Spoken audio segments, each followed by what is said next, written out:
Okay, good morning. LaShawn Ford, State Representative of the 8th District. That's spelled L-A space capital S-H-A-W-N, middle initial K, last name Ford, F-O-R-D.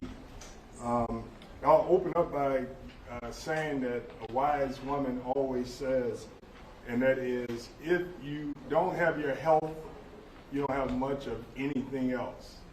And that woman is Leader Lilly, right here. This is what she says in Springfield, and it resonates with all of our colleagues. And so that's why we're here today, because we believe that the people that served by this hospital, West Suburban Medical Center, should have adequate health care. They should have transparency, and they should have a hospital that provides patient-centered care. So West Suburban Medical Center is a lifeline here for many, and it is needed to deliver the highest possible quality of health care for residents of all ages on the west side of Chicago. Hospitals serve as a pillar in our community, which is why it's critical that this medical center is as strong as possible and meet the demands of its patients. Today and for years to come, Dr. Prasad is committed. This is what he told me, and he told Leader Lilly, that he's committed to high quality health care for the people that this hospital serves. And as a member of the General Assembly, we want to make sure that we support high quality health care for the people that this hospital serves, and do everything that we can to make sure that they have it, and meet with the owner of the hospital. We started this conversation long before, I know the elephant in the room is that hospital on the north side, but the west side is our priority here today. We need to make sure that this hospital does not experience what's happening on the north side, that's happening on the north side of the hospital called Weiss. West Suburban is our priority, and we want this hospital to continue to serve. My family visits this hospital. People in Austin visits this hospital, and we're grateful to the reconfiguration of the welcoming of West Suburban Hospital. And that means that the emergency room and the access to the hospital is more welcoming. So we do see some positive change, but we also hear from our community that's demanding better services and higher quality services for their families and friends. We also hear from the staff, faculty and staff, that want the state to make sure that we do everything that we can to support high quality healthcare services out of this hospital. So I'm here today standing with Leader Lilly, a strong leader in healthcare in Springfield, where we all listen to her and take her guidance on healthcare. And I want, before I turn it over to Leader Lilly, I just want to make sure that it's clear that we're here standing not with the owner, but with the community and the owner for the people. And so he's made a commitment that he wants what's best for the hospital and for the community. And for that, we hope that the state will do everything that it can to make sure that we support the hospital in the struggles that we know hospitals all across America are facing. And so, Representative Leader Lilly.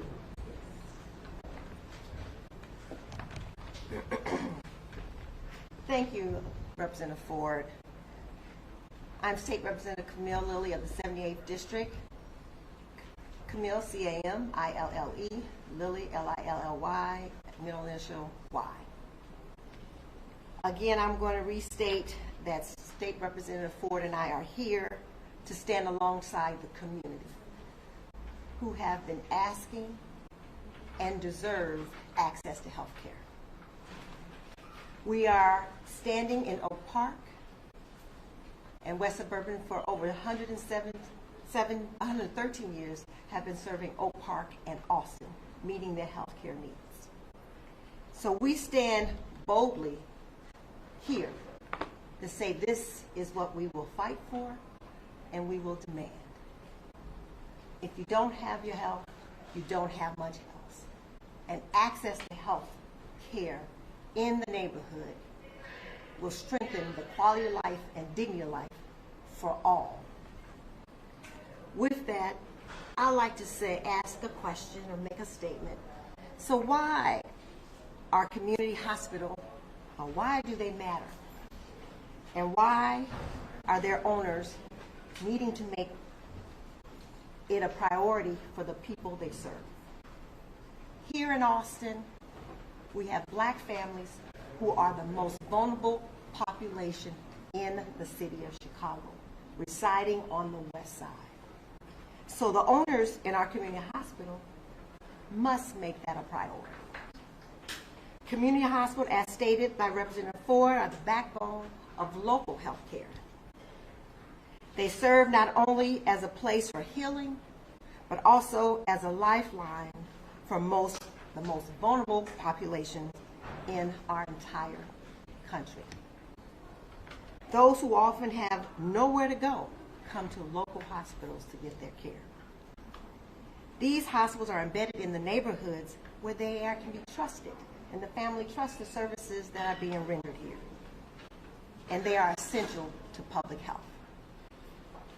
Owners and community leaders have a moral and social responsibility to provide care to everyone. Everyone. Especially the most vulnerable. This includes the uninsured, the underinsured, the elderly, our children, our veterans, and all those struggling with mental health care and chronic conditions. If the community hospital don't do that, who will? Health is the foundation of life. Without health, you don't have much else. Yes, I say that quite often. And today, we know that mental health is not separate from physical health. It is key to sustaining its overall health. When people can't access mental health care, their overall well-being will unravel. And that is serious. The true commitment of community health, community hospital leadership means ensuring that services are not only available, but accessible and equitable. I would like to say on today, community, Oak Park, and Austin, we hear you, and we are here for you. This is how we build community hospitals. This is how we build better communities, healthy communities. Healthcare is not just for the body. It's also for the mind and the spirit of any given community, any given family. So we here in Austin and Oak Park, working alongside the community and the state to establish dignity and the respect for all populations to have access to health care. Again, community hospitals are not just a healthcare facility. They are a lifeline to a strong, healthy neighborhood. They serve seniors, working families, again uninsured. They battle mental health and chronic conditions. So we must invest in these communities. We must make sure that we are not going backwards in providing health care to all, and particularly the most vulnerable. And let me be clear, state government has a responsibility here. We must fund and protect community hospitals because health is everything.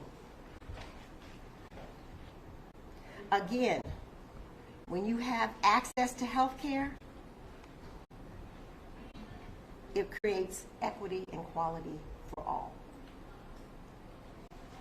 So we must continue to do the right thing on behalf of the people and citizens of Illinois. Again, we call on all hospital owners. We are speaking specifically to Austin owners and serving those in Oak Park. But we will call on all hospital owners to lead with a commitment filled with compassion, equity, and purpose. It is time that we all say these same words to whomever and wherever they will listen and they will be a part of the solution. Again, neighborhood hospitals create quality and equity in a person's life that gives them dignity and better health care. So with that, I'm not sure who I'm bringing up next. I'm going to bring Representative Ford back. Thank you, Leader Lilly. And, you know, the owner is coming. I need to make sure that it's understood that he reached out also to us for help. So he wants help. And I think that there's about almost 80% Medicaid, Medicare patient visits here. This hospital is necessary. And with the Washington, D.C. changes to Medicaid, Medicare, and the threats to health care in America, we have to come together irregardless to shortcomings. And so that's why we're standing here today to call for transparency and accountability and support for West Suburban Hospital, because we cannot afford for these doors to close. To speak to transparency and accountability, the owner of the hospital. Representative Lilly, Representative LaShawn Ford, or shall I say Congressman? Maybe that's a slip. The amazing, the folks from the media and the amazing resilience team, many of whom you see behind you, who are dedicated to serve the community. Our board member, Dr. Miller, my amazing Chief Medical Officer, Dr. Fitzpatrick, and a whole lot of other people. If I went down the list, I'd be spending all day here. Today, I'm so glad to have all your attention focused on healthcare. And like like Representative Lilly pointed out, healthcare is not just physical healthcare. There are three components to it, is my personal belief. There's a physical healthcare, there's a mental healthcare, and along with it goes the emotional healthcare. And our belief is every human being deserves it. It's a right. That's on a higher philosophical level.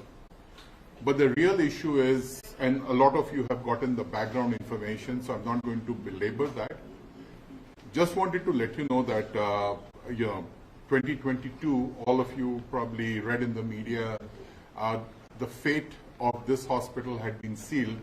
And in December 2022, the bankruptcy courts and everybody had permitted that this hospital be permanently closed. What that would have done is that would have left a healthcare desert in this area, because look at what's around us. We have Rush Oak Park, which is a smaller hospital. A lot of my patients tell us they don't feel very welcome there, but they're there.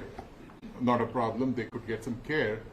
Loretto's on the other side, and the rest of it is down the famous I-290 to Mabee County. The other thing that was riding on that decision was about 1,800 employees who would have otherwise been displaced. Hard members working on the community. So when nobody came forth in the bankruptcy to buy this, we had already, we had expressed an interest, but we had to withdraw because during the bankruptcy, there was not a single lender who would continue to lend us any money without backing, financial backing of some sort. It was an impossible task, given that these two hospitals had been losing anywhere between $40 to $50 million a year in each of the past 5-6 years they have been operating. And time was short because we had a small window of about 5 days in which to make up our minds whether we want to jump in or, let it perish. And, that was not an option. One of the firm beliefs I've always had in my life is every community needs access to healthcare. And if you take it away, you are not only, forget the economic impact, forget the employment impact, but you are lowering the health of the community collectively, which makes for sicker people. They make for a lot of other hardships that people go through. And since this community largely serves, communities of color, they are already disadvantaged. Let's not make it worse, was the philosophy. So we jumped in without any lender support.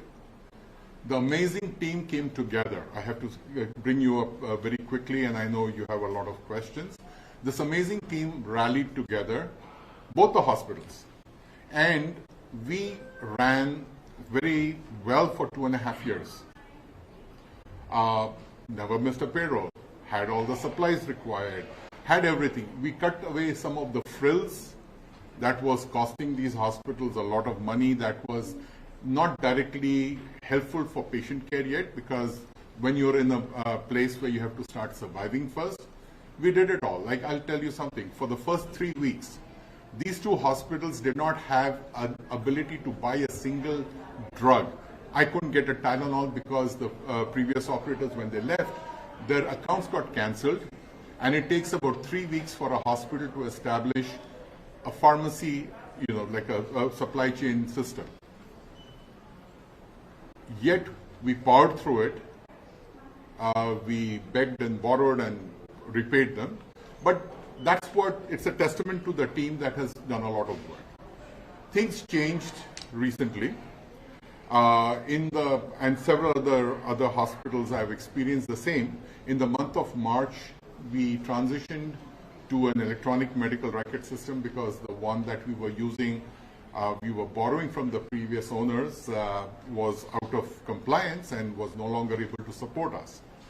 And we hit a wall because all the hard work that everybody is doing, we are only, even 4 months into it, able to capture only 1/3 of that, bill and collect for that. And there's a team who's working on it, but it's a challenge to run a hospital which is already challenged, which already has a negative margin to start.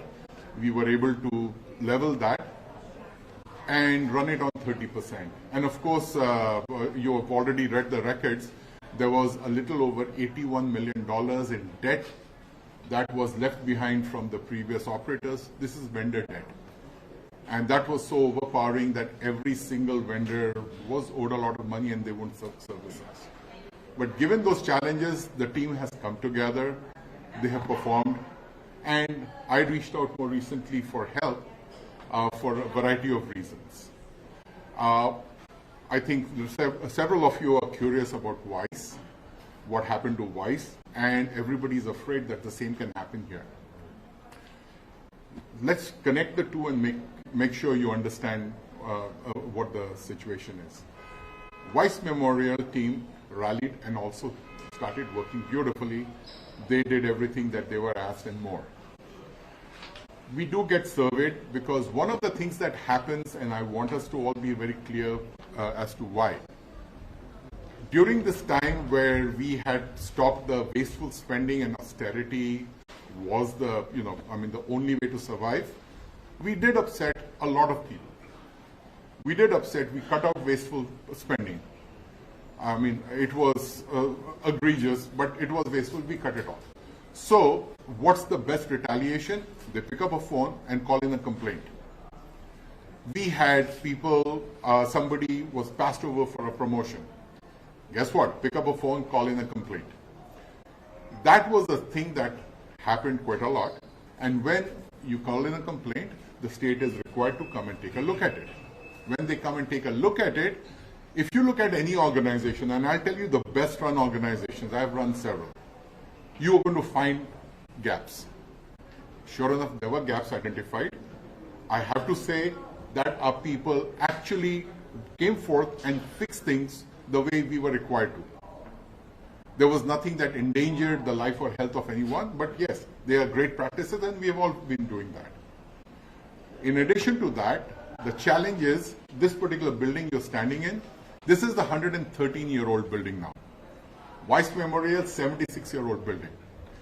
No, it's no secret that it has had both of these hospitals, and not a good historian, but I'm told has gone through 7 or 8 ownership changes in the last 15 years or so. Guess what? Every time you're thinking of leaving, you're not going to be fixing things. So there was a lot of things that needed to be replaced. For example, I'll talk about Weiss for a second. The way Weiss was designed, they have 4 humongous boilers and the basement is built around it. So if I wanted to take a boiler out, there's no way I could do it. You have to take it, break it down into pieces and do that. The boiler is there, and this might be counterintuitive, but the boiler is there, drives steam into what is called an absorber that converts it and blows cold air into the buildings. They should have been replaced years ago.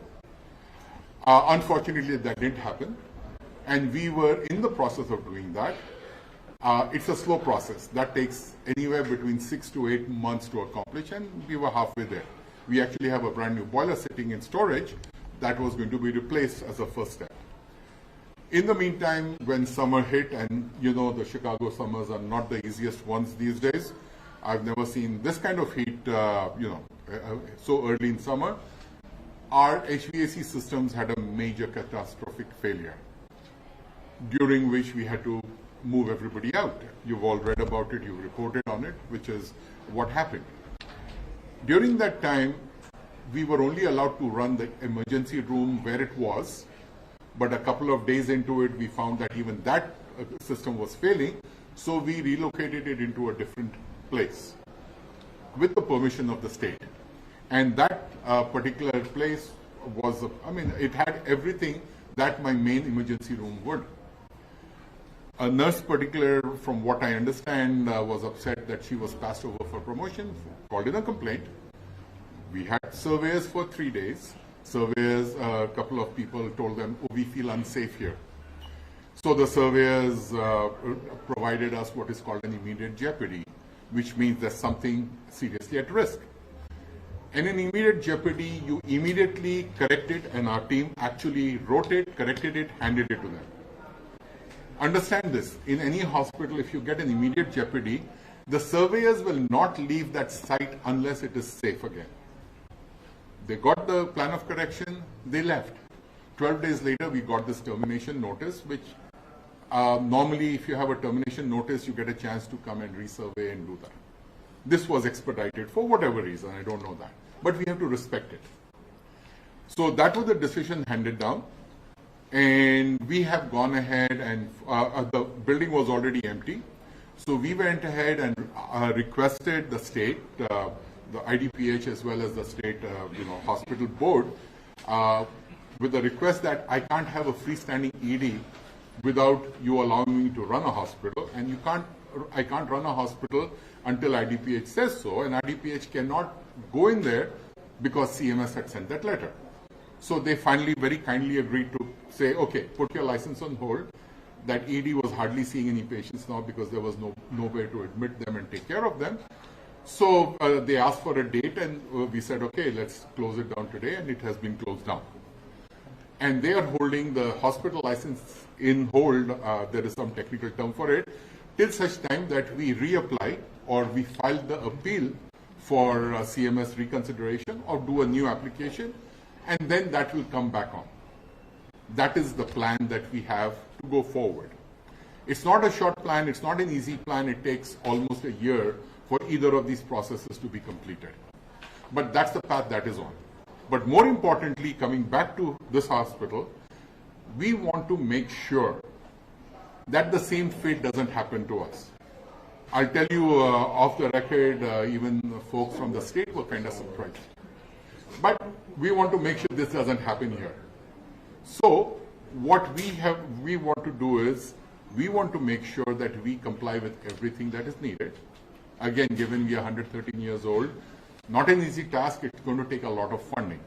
Even till today, we still don't have lenders because of the old history of the pipeline bankruptcy. So we have to do it on our own. And we are doing it. We are slowly and steadily making the changes. We had some HVAC issue to begin with here that has been resolved. There are some repairs that are in progress. So that's happening, and we are going to go forth making this happen. The one thing that I wanted to assure everyone is that, look, it's easy for us to cut and run, but that's not what we are about. We want to make sure that this hospital survives, and this community doesn't lose the access to care we have. One other thing, I'm sure you have a question, let me preempt it. Around the 4th of July weekend, we had to temporarily shut down our mother-baby unit because we didn't have enough nurses.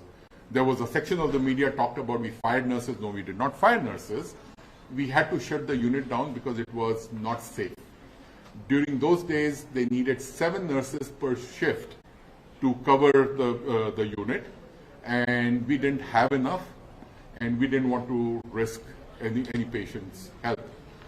What happened subsequent to that is IDPH has kindly given us guidance on a different model in which we'll only need 3 nurses a shift. So we are actively recruiting for that. As soon as that happens, our intent is to make mother-baby, because we are an OB desert here. Where else are you going to go to deliver?